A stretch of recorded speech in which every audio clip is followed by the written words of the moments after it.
Greetings to all of you.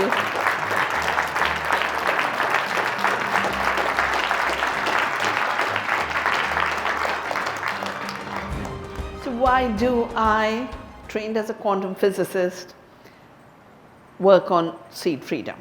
And what is seed freedom? For me, after this journey of more than 3 decades, seed freedom for me is first and foremost this little acorn having the intelligence and brilliance to turn into an oak tree. It doesn't need constant instruction to say, don't become a coconut, don't become a coconut. Machines need external control. Machine, like human beings, need to be constantly told what to eat, need to be constantly told what to think, who they are. The seed is the ultimate expression of life as self-organized brilliance and intelligence. In evolution, not static.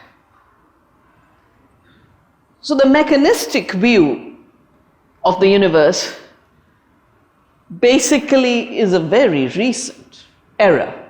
It's a mistake. But it was a very convenient mistake.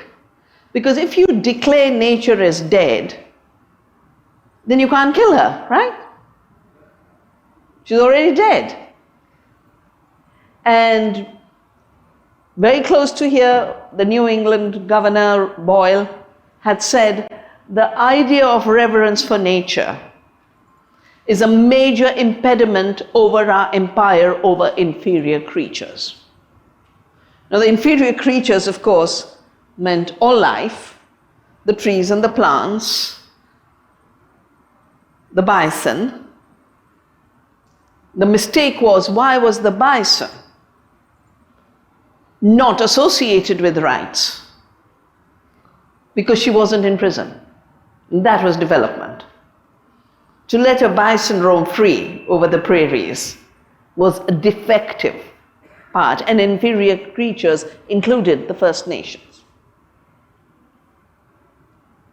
And if you wonder why the First Nations of this land are called Indians, it's because actually Columbus wasn't seeking this land. He didn't know it existed. He was coming to India.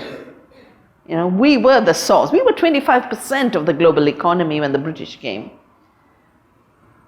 It's our textiles and our spices that brought the whole world.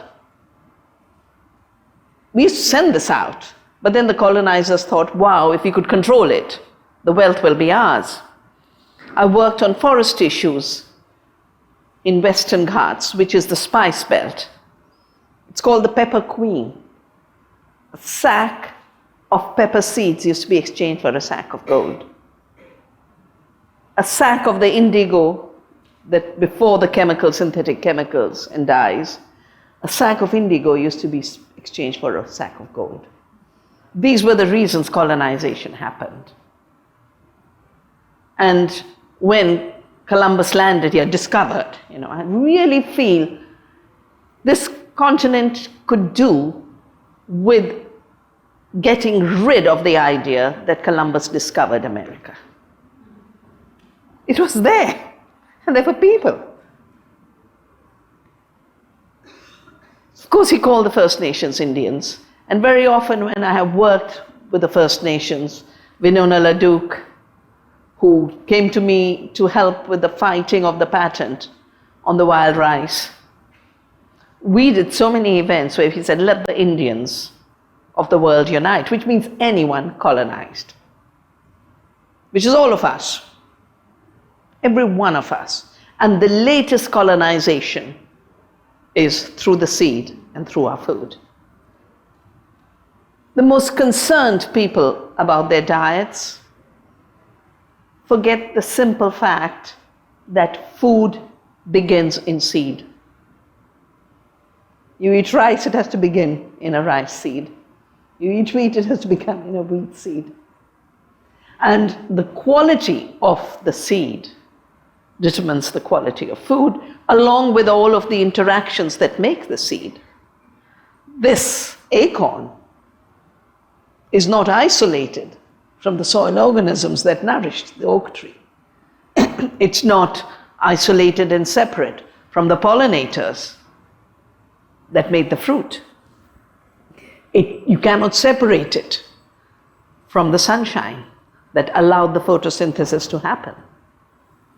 There is no way to isolate the seed from all the interactions of millennia of evolution that are all in it. It is literally, the wonderful thing about quantum theory is it gets you out of this very false idea that nature is dead, nature's inert, everything's fixed, everything's determinate. Quantum theory tells you everything is a relationship. Non-separability. My thesis was non-locality and hidden variables in quantum theory.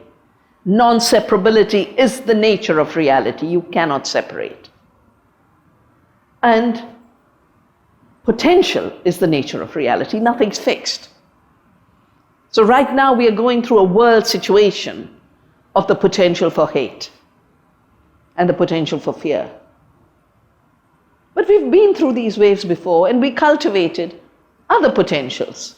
The potential of love, the potential of compassion, the potential of celebrating diversity. And that my lessons on diversity have come from the seed. I dedicated my life to seed saving when I was invited to a meeting in 1987. I just finished my study on Punjab and the Green Revolution for the United Nations. And the book called The Violence of the Green Revolution, suddenly started to get me invitations. It's very funny because, you're supposed to become an expert when you write a book, when you are actually learning when you write a book. The book is a distillation of what you've learned and what you want to share. So at this meeting, it was called The Laws of Life, and it was on the new biotechnology. In 87, there were no GMOs. But the industry was looking at the potential to splice genes, to do recombinant DNA, to move genes from one organism to an unrelated organism. Because genes do move. The seed is a result of reproduction within species through pollination. But crossing the boundary of species, it's genetic engineering that made it possible for the first time. And the scientists who'd done the early work put a moratorium on their work. They said, we don't understand the ethical implications of moving genes across species boundaries. So we will pause to assess the implications. And we won't rush into further research. Forget commercialization. So we won't even do further research till we know what responsibility we are taking. At that point, there were venture capital firms that felt here in gene splicing, there's money. Most of them died very, very soon, but every one of them was bought up by the old chemical industry, which had not done the early work at all. The old chemical industry was there at this meeting, which had been hosted by the United Nations, and they had called independent scientists, they had called the chemical industry, which was now wanting to get engaged in biotechnology, and they'd called health experts and people like me. And there were three things that the industry said that shifted the direction of where my energies would be dedicated. The first thing they said is, we have to do genetic engineering in order to take patents on seed. A patent is an exclusive right granted to an inventor who has invented what is patented. And it gives the inventor the right to prevent anyone else from making, using, selling, distributing the patented object. Which is fine for machines, it's fine for the kind of mic I'm wearing to get my voice to you, it's fine for the digital timer here, it's fine for patents. Because they are machines and they do get invented. But the seed is not a machine. It's not an invention. So to declare it an invention is the first ontological flaw. And for me, it was such an outrageous leap, because already I dedicated my life to the protection and defense of the earth and her species and biodiversity. And I said, no, you don't invent life.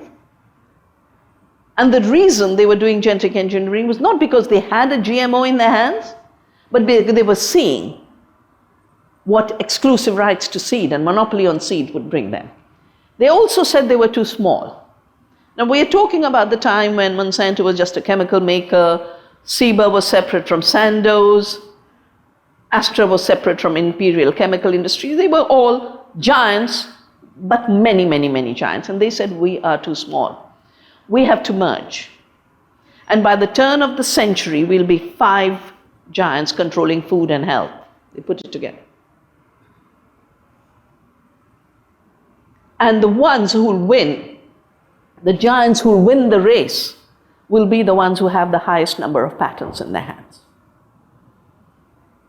And because they were talking about seed, they said so clearly that we have to write an international law that prevents farmers from saving and exchanging seed. Otherwise, why would someone come to a GMO seed? They wouldn't have a market. So they had to destroy the freedom of farmers to save and exchange seed. And the first time I heard the name GATT, the General Agreement on Trade and Tariffs, was at that meeting. That is the treaty that led to the World Trade Organization. And in it was an agreement called the Trade-Related Intellectual Property Rights. Now this too has a very interesting story, because before the chemical giants tried to own the seed, we used to have 6 classes of intellectual of property. Industrial property was the patents on industrial products, the machines, the chemicals. Trademarks, it's totally legitimate. Design. There was plant variety breeders' rights. These were all in the law, but they didn't have one rubric called intellectual property. Some were about creative acts, some were about industrial acts, and industrial property was the word used. With the GATT and WTO, they started to use the term intellectual property. And I remember those days, because now I got involved in watching what was happening. They would have a giant show in Bangkok. An elephant would be brought out to trample on pirated CDs of Michael Jackson. And they do all this drama to make it look like it was about theft of creative work. When the real theft of creative work was the theft of creativity of nature by claiming you had invented the seed. That was the first theft. Monsanto, a few years later, actually even went on record to say, in drafting the TRIPS agreement, we were the patient, diagnostician, and physician all in one. Now that wasn't true. Because the very fact that intellectual property had to be preceded with the term trade-related is because I started to work with my government. I started to work with our ambassador. So we can't have ownership on seed. And the word TR was put by the Washington lawyers to say now it's in the trade treaty, it's trade-related, therefore you've got to accept it. It's part of the trade treaty. But we still managed to make changes, very, very significant changes. And I'll share them with you because they affect everyone. So basically, the idea of Monsanto had been we'll make all seeds covered by patent and those that are not illegal.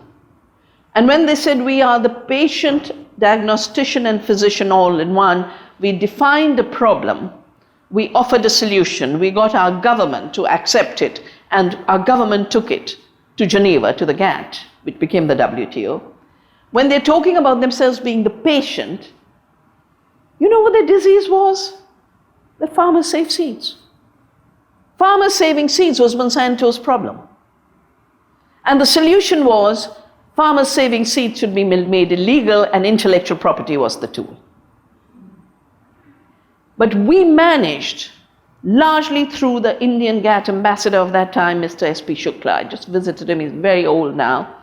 But he and others, the Brazilians and other countries, which are rich in biodiversity, put in an exclusion clause so that Article 27.3b reads, parties may exclude from patentability plants and animals other than microorganisms and essentially biological processes for the production of plants or animals other than non-biological and microbiological processes.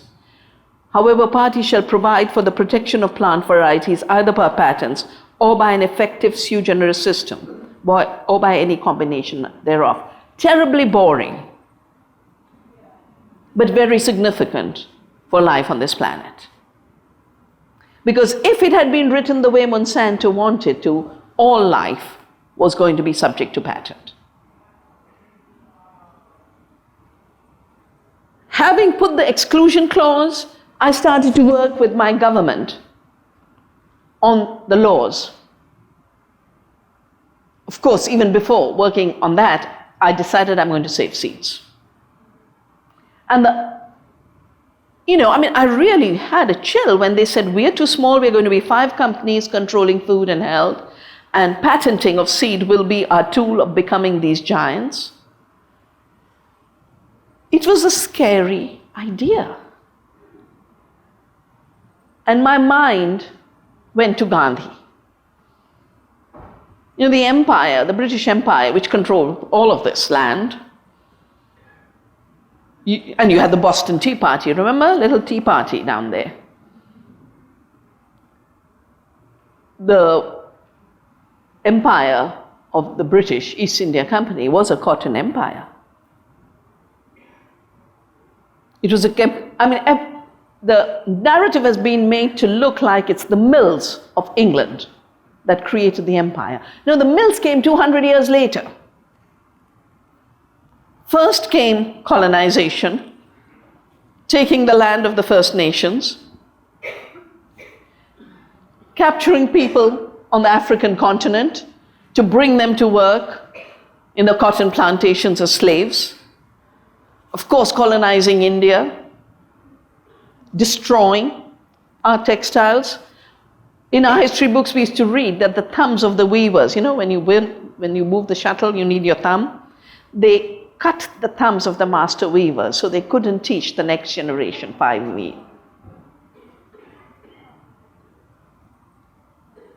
All of this and the distorted laws and free trade agreements of that time went to establish an empire of cotton. It's only at the end the mills came. It's only at the end the fossil fuels came. But Gandhi responded to this empire in a very creative way. He pulled out a spinning wheel.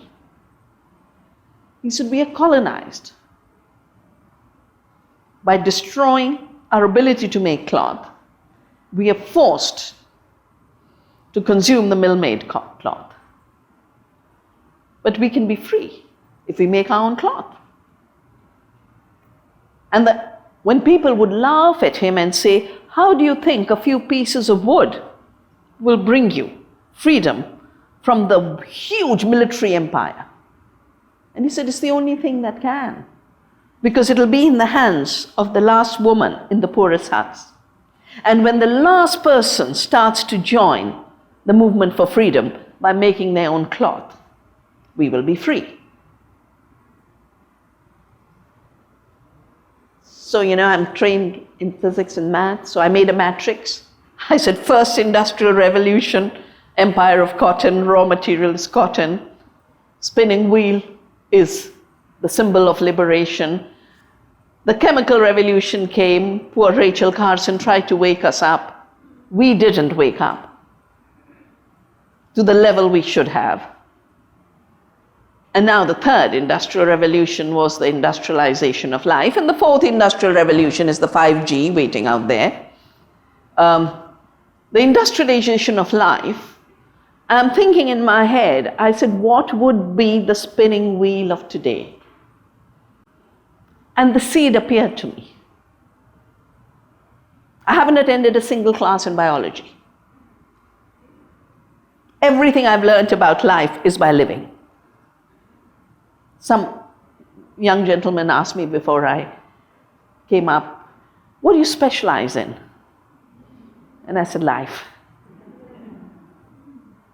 I have become so passionate about life and its celebration, as well as very sensitive to the harm at the smallest level.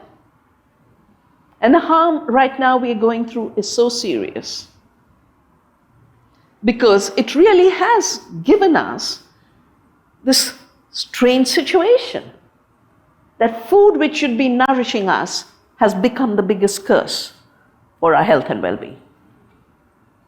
And it all begins with the seed.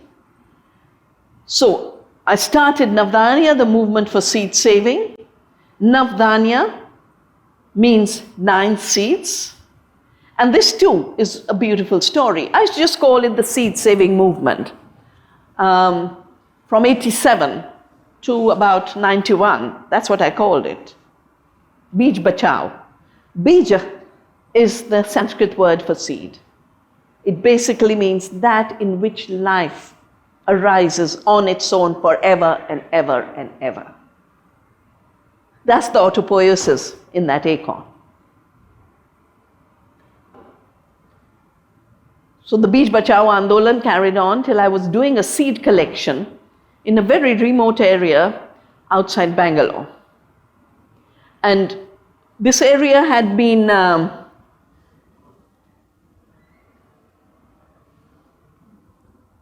it was a forest area, and it had been protected because there was they called him the bandit.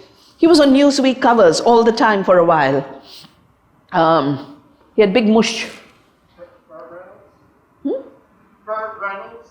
No. I wouldn't know your guys. I'm talking about the Indian fellow. Anyway, because of him, no official went into this area. So the old seeds were still used by the peasants. And I'm counting, because I'd done the Green Revolution assessment in Punjab, and the monocultures of rice in one season and wheat in the other season had stared me.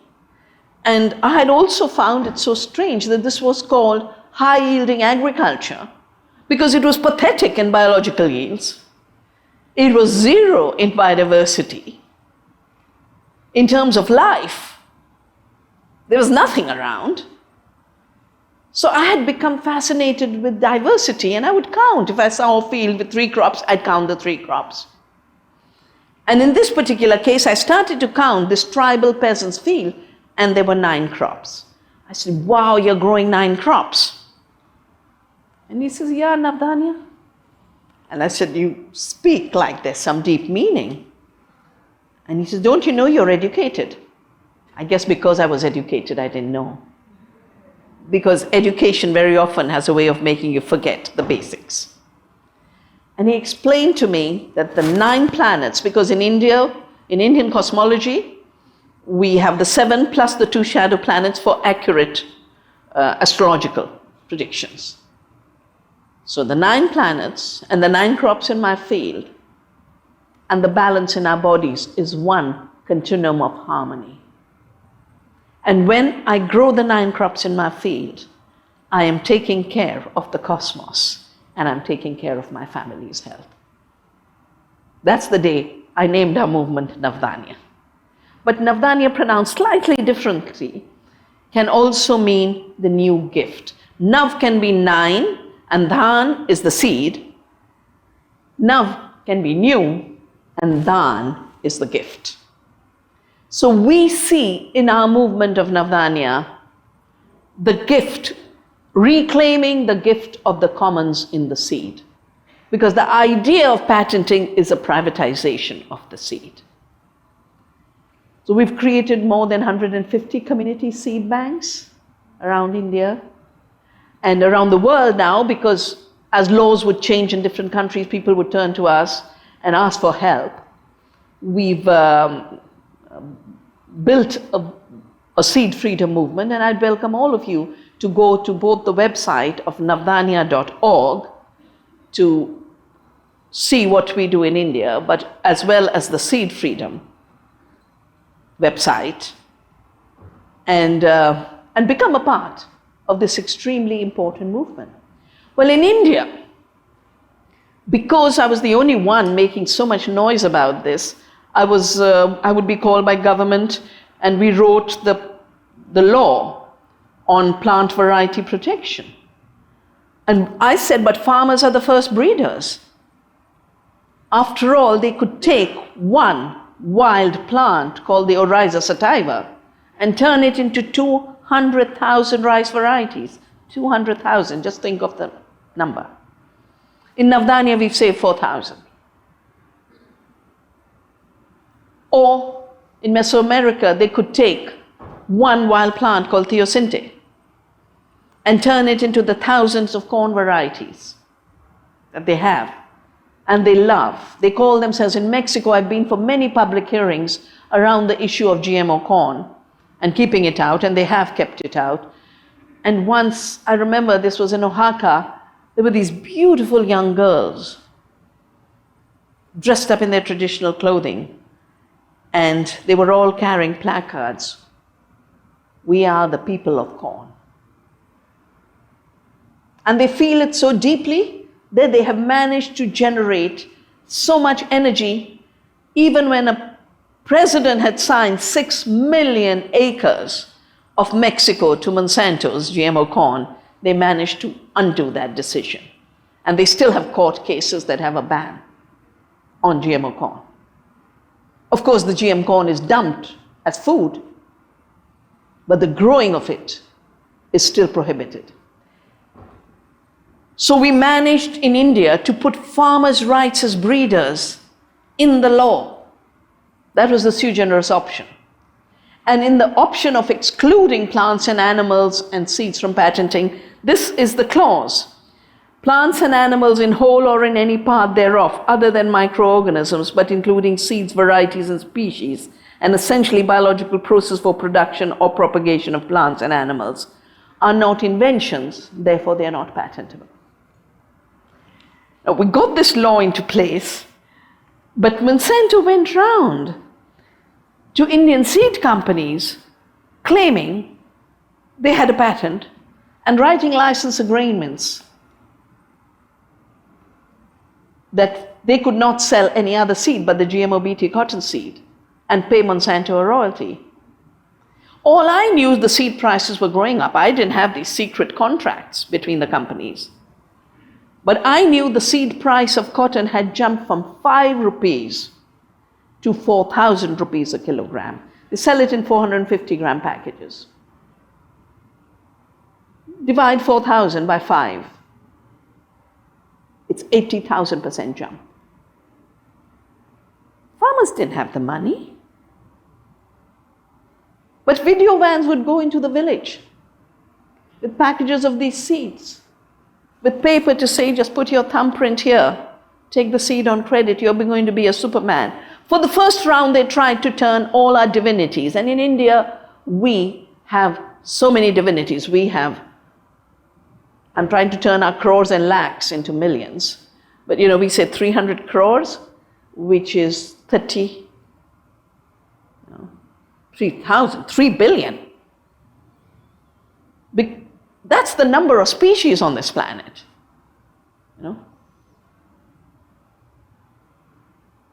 But all species for us are sacred because the divine is all everywhere. So we have so many divinities that Monsanto had a totally free play.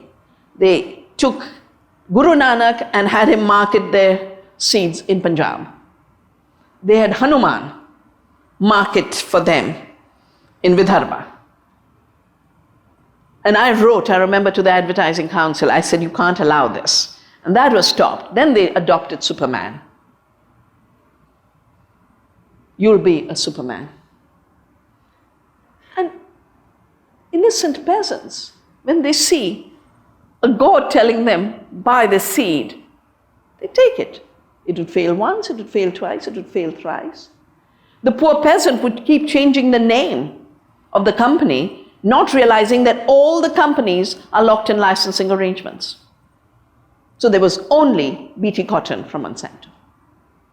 There's a competition commission case, an antitrust case going on in India right now on this issue. Our antitrust body has said it is a prima facie monopoly when 99% of the cotton seed is controlled by one company. That's what patents are for. Now, Monsanto never had the patent, but it told the Indian companies that they did, and they believed it.